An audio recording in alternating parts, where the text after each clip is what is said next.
Os laboratórios de ensino básico mesmo, da Faculdade de Filosofia, eles tinham tido a sorte de ter alguns professores que trabalharam, por exemplo, o Márcio Quintão Moreno, que foi professor junto com o professor Vargas na Faculdade de Filosofia, eles tinham tido montado laboratórios razoáveis de ensino básico, mas não havia laboratório de pesquisa propriamente, porque não havia ainda linhas de pesquisa instauradas.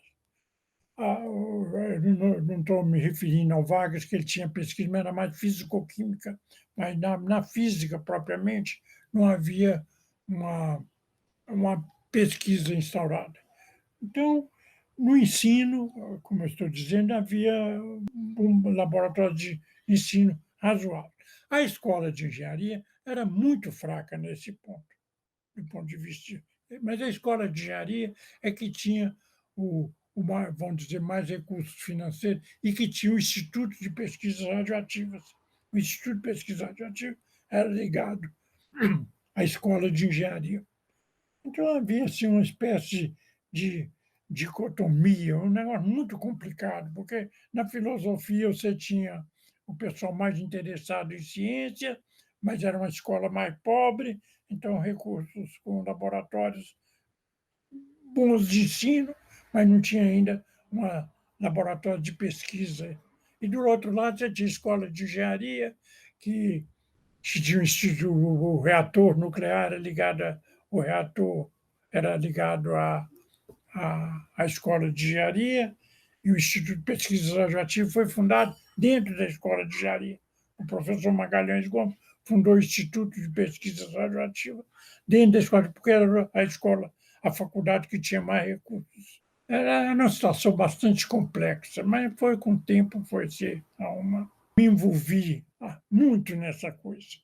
Porque quando a minha volta, mais ou menos coincidiu com a época em que estava se fazendo, planejando a reforma universitária. O reitor, Aloysio Pimenta, ele era uma pessoa muito voltada a pessoas jovens. Ele era muito jovem também. Ele devia ter seus, sei lá, nem 40 anos. Ele foi feito reitor por uma casualidade, eu não sei bem por quê. Mas ele me pediu nossa ajuda. Nós fomos ao Brasil visitar outros lugares onde estava se fazendo, se implantando a reforma universitária, para ver o que eles estavam fazendo. Então fomos ao Rio, fomos e voltamos para dar assim algumas ideias ou algumas sugestões. Trabalhamos um pouco nisso. E nós nos envolvemos bastante nessa questão da reforma universitária. A Universidade de Minas Gerais, eu acho que foi das primeiras a fazer a reforma assim, de acordo com os planos lá do Newton Sucupira, tal. Tem um famoso parecer Sucupira, tal, que faz os planos, os projetos da reforma universitária brasileira. E a universidade, eu acho que foi das primeiras a adotar, a seguir, procurar seguir o plano do Newton Sucupira. O problema é o seguinte: eu fui presidente numa época muito difícil, que era a época da ditadura militar. Então, era muito difícil arranjar. Então, eu fui mais ou menos sorteado para ser presidente da Sociedade Brasileira. Mas então, eu e o vice-presidente, que era um físico no Brasil, nós fomos sorteados para dirigir a sociedade nesse período difícil, muito difícil mesmo. Então, nós íamos conversar, em vez de conversar com o professor, nós íamos conversar com os generais. Era esse o sistema para resolver problemas da sociedade e tal. E nós aceitamos justamente para contemporizar, para até ver se a situação melhorava um pouco e a sociedade entrava num ambiente de mais tranquilidade. E aí nós fomos um mandato e logo depois fomos seguidos outros substituídos. Mas foi uma época difícil. A Sociedade Brasileira de Física sempre funcionou em São Paulo. na sede da sociedade em São Paulo. Então, funcionava lá. Eu não precisava estar presente o tempo todo, tinha a secretária e tal, nós íamos para as reuniões, ou quando tinha alguma coisa importante a decidir, nós íamos lá, mas não ficávamos o tempo todo lá, não. Pois bem, foi criado um grupo no Ministério, sei lá qual dos ministérios da época, não sei se era o Ministério de Ciência e Tecnologia, foi um grupo, ou o Ministério de Energia, eu não me lembro mais, mas foi criado um grupo que era para avaliar o Programa Nuclear Brasileiro. E foi criado um grupo de pesquisadores, eu não sei, eu acho que eram umas 15 pessoas ou 12 pessoas, eu não me lembro mais. E eu fui convidado a ser um dos membros. Isso até criou um pouco de dificuldade para mim, porque, na época, os cientistas ligados à física tinham uma posição de muita oposição ao governo militar. E eles achavam que a gente não devia participar em nada que fosse uma espécie de colaboração para essas coisas. Achavam que qualquer participação seria como uma colaboração com o governo militar. Então, realmente, eu sofri um pouco nessa época, porque houve uma espécie de rejeição à minha atitude de aceitar em participar. Mas tinha outros cientistas bons que participaram também. Afinal de contas, era uma coisa para o Brasil, independente do regime político. Então, é uma situação realmente complexa. Eu não sei recordar agora, eu precisaria sentar e olhar com detalhe. Eu não sei recordar, mas eu sei que nós fomos participar, houve muita rejeição, mas nós acabamos fazendo o que nós achamos que devia fazer. E eu acho que esse grupo era até dirigido pelo professor Vargas, eu não tenho certeza, mas eu tenho a impressão que era. Eu achei isso foi uma parte importante na minha vida, sabe? E eu lidei sempre com pessoas que eu até hoje admiro profundamente pela seriedade com que essas coisas eram feitas. Agora, é claro que isso criava muito, não sei a palavra própria, mas um pouco de rejeição, porque toda seleção compreende exclusão, compreende inclusão e exclusão. Então, como parte desses comitês, era sempre obrigado a fazer uma seleção. Isso é claro que sempre cria um pouco de dissatisfação. Então, nós sofremos um pouco de rejeição. Mas eu fiz esse trabalho durante muitos anos, porque os primeiros comitês, quando praticamente a ciência estava começando a se estruturar no Brasil. O CNPq eram 3 pessoas, ou coisa desse tipo, que nós trabalhávamos lá para selecionar quem vai receber auxílio, quem não. Antes, vou te dar até regredir um pouco mais. Quando eu comecei a fazer os meus pedidos de pesquisa ao CNPq, uma única pessoa decidia tudo lá no CNPq. Um único cientista, nem era da nossa área, nem nada. Ele é que decidia, esse vai ter auxílio, esse não vai ter, esse não vai ter. Era uma coisa extremamente real. Você vê como era pobre a ciência no Brasil. Você vê, o CNPq contratava uma pessoa e ela, por exemplo, ela podia ser, às vezes, nem era físico. E ela escolher quem da área de física nuclear vai receber, quem da área de cosmologia vai receber. Então, as decisões eram muito levadas pelo nome da pessoa. As pessoas que já tinham nome tinham tendência a receber mais e mais assim. As que estavam começando não tinham tendência a não receber nada, porque elas não tinham fixado um nome ainda na ciência. Então, era uma situação realmente complicada.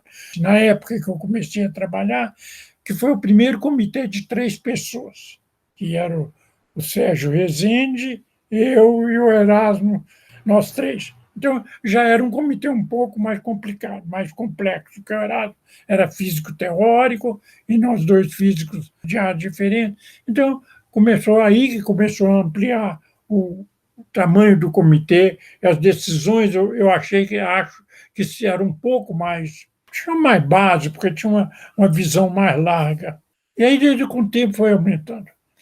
Mas realmente foi uma época de que as coisas começaram a evoluir, mudar de figura, e é muito complicado. Na época em que nós começamos a trabalhar, o Erasmo, o Sérgio Rezende e eu, a gente chega lá no CNPq, então você tinha uma certa quantidade de recursos.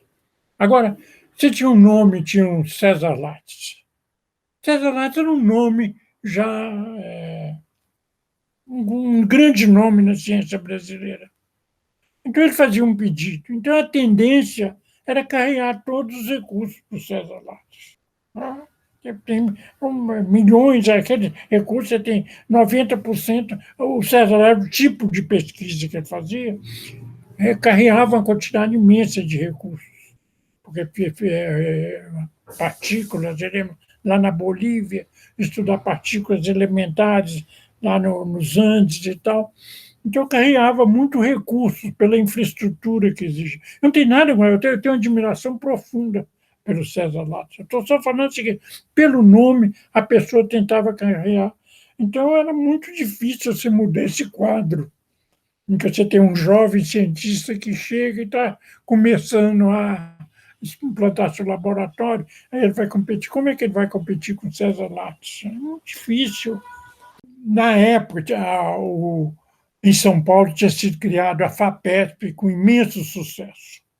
E é claro que a ciência em São Paulo é muito mais desenvolvida do que a nossa aqui em Minas Gerais. Mas então nós resolvemos, um grupo de cientistas aqui de Minas Gerais resolveu tentar criar uma fundação do tipo da FAPESP. E coincidiu que um dos nossos cientistas, bem, era um bioquímico de muito valor aqui de Minas Gerais, que tinha grande prestígio junto ao governo. Ele conseguiu, no governo do Estado, ele conseguiu articular a fundação de uma fundação que seria idêntica não, mas seguiria o modelo da FAPESP. Essa seria a FAPEMIG. Então foi criada essa fundação.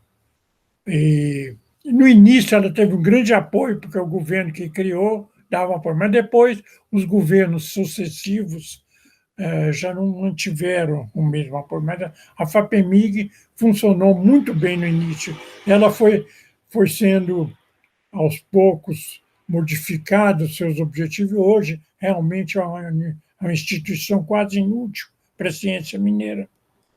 Ela foi sendo modificada, alterada, e colocar pessoas que não têm o menor sentido, têm o menor conhecimento de ciência no seu conselho diretor. Hoje é uma instituição realmente muito fraca e quase não tem valor para a ciência aqui em Minas Gerais. Comecei na universidade numa época em que realmente só havia a ciência, a única disciplina que havia na escola de engenharia era a física fundamental.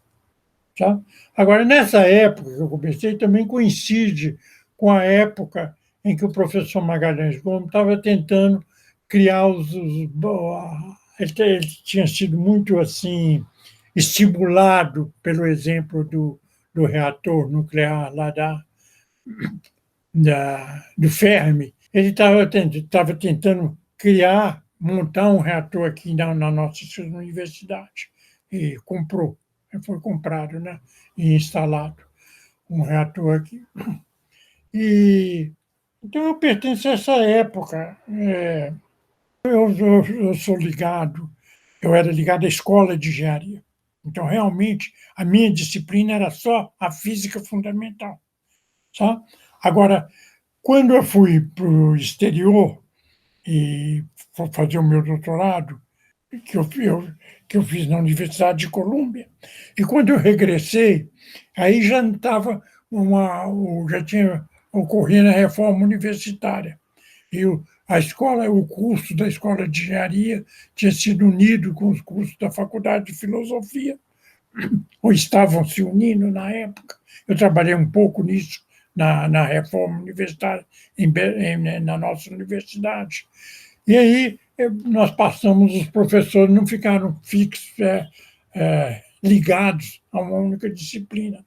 O departamento deu-se estrutura departamental e as disciplinas eram decididas no início de cada semestre, era feita a escolha de quem professor ia ensinar isso ou aquilo. Então, eu passei a destinar outras disciplinas, né? Matéria condensada, física nuclear, então, aí largou o campo um pouco. Eu sempre gostei muito de ensinar a teoria da relatividade especial. Então, num certo momento, me veio a ideia de escrever um livro para isso. Eu estava ensinando, era uma disciplina, não havia propriamente, os alunos não tinham propriamente um livro a quem recorrer. Então, eu decidi escrever esse livro de física, da teoria da relatividade especial. E foi uma boa edição, e até teve uma segunda edição da Edgar Bullock. E esse livro, eu acho, hoje já se esgotou. Mas depois mas até recentemente ainda tinha livro, ainda tinha uma edição, que a segunda edição ainda estava sendo vendida. Aí, bem, é isso, não posso me elogiar. Eu só acho que eu tentei fazer um bom trabalho, mas os alunos é que têm que apreciar. Agora, o outro foi uma espécie de divertimento. É um livro assim, é um livro de divulgação científica, divulgação científica para um auditório mais culto.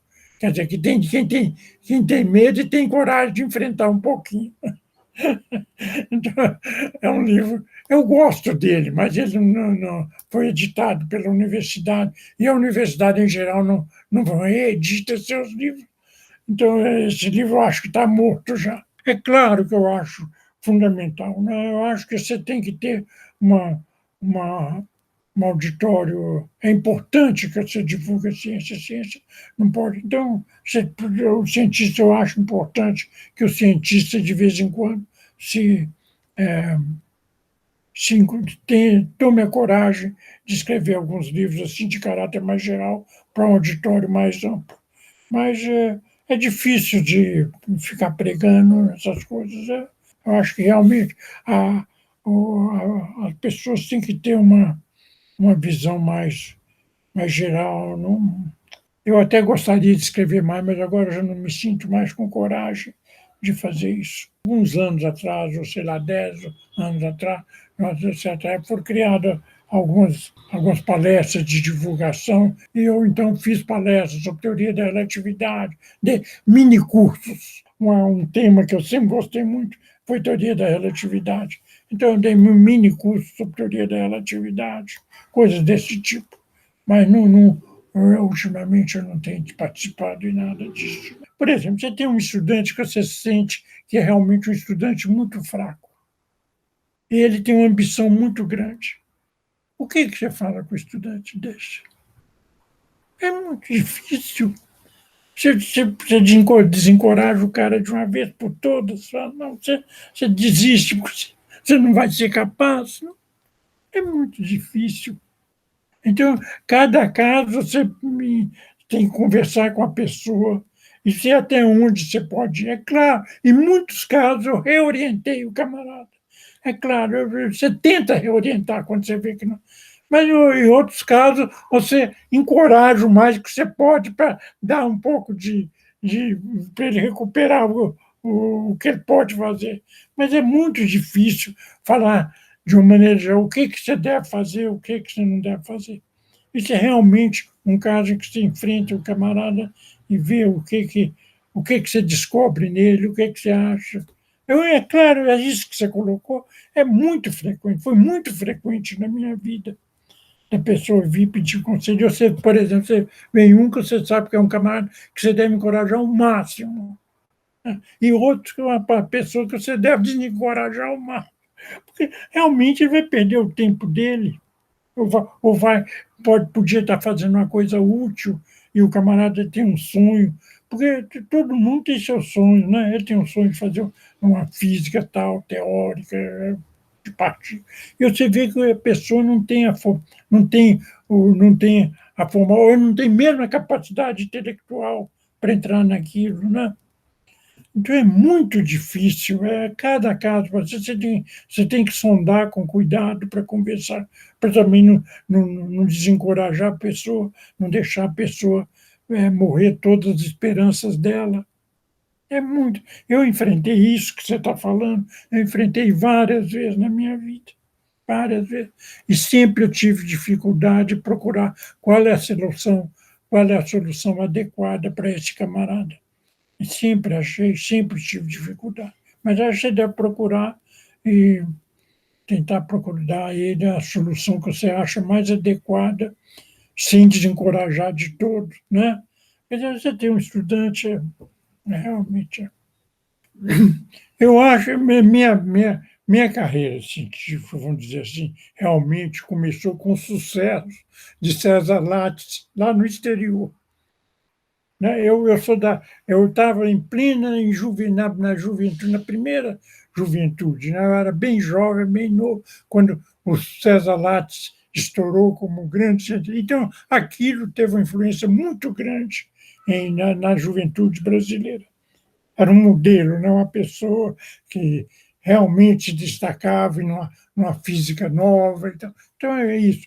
Então, isso eu acho que, em grande parte, me motivou para tentar seguir a carreira da física. Então, foi assim, seguir, era o exemplo de alguém que eu passei a admirar. Agora, claro, eu era um bom estudante, e bom estudante, então os professores tinham um certo, não vou falar demais, tinham um certo respeito, um certo carinho, sei lá, a palavra própria, mas tinham uma atenção especial por mim. É claro, porque eu era dedicado, era um bom estudante, então eu acho que há sempre essa correspondência do professor com o aluno, né? Então, eu tive a sorte, na minha juventude, ginásio ainda, cair, ter o sucesso do César Lattes, né? Que aí passou a ser uma espécie de orientar a pessoa para aquele caminho. E depois, aí, né, teve uma certa quantidade de circunstâncias que, por exemplo, então, nessa época, estava a tentativa de criar um instituto de pesquisas aqui em Minas Gerais, que é o Instituto de Pesquisas Radiativas. Coincidiu exatamente essa época. Então as coisas foram coordenando. Né? Eu não sei bem como uma série de fatos assim que vão se ajustando e levam você para um certo caminho. Né? De certa maneira, eu me sinto muito satisfeito, porque eu sinto que eu tive um papel na formação desse pessoal. Tá? Todos foram meus alunos. Marcos Pimenta, o Chaves, todos eles foram meus alunos. E eu acho que era respeitado por eles, e eu os respeitava também, porque todos eles alunos realmente excepcionais. O sentimento que eu tenho é o seguinte, é de certo êxito. Eu acho que eu tive êxito nessas coisas, porque realmente eu ajudei a criar esses negócios. Sabe? Eu acho que o sucesso deles, em parte, se deve ao meu trabalho. Isso eu acho que eu posso falar isso, porque eu realmente me dediquei e vi as coisas correr. Obrigado.